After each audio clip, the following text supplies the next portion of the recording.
Ako, takot ako dito sa taon to. Hindi ko lalabanan to. Looney, sinabi kung sino ang ayaw niyang makalaban sa rap battle pero gusto niyang maging kakampi sa 2x2. Pinakamarami nagre-request na makapartner ko sa 2x2. At mangatay lang daw kami ng MCs. Marami din nagre-request dati na mag-battle kami nito ni Smug.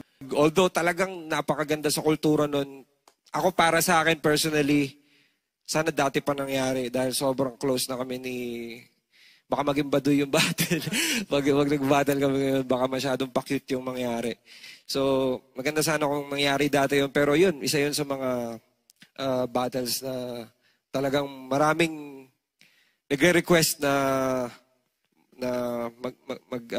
mangyari sa tunay na buhay. Pero ako, takot ako dito sa taon to. Hindi ko lalabanan to.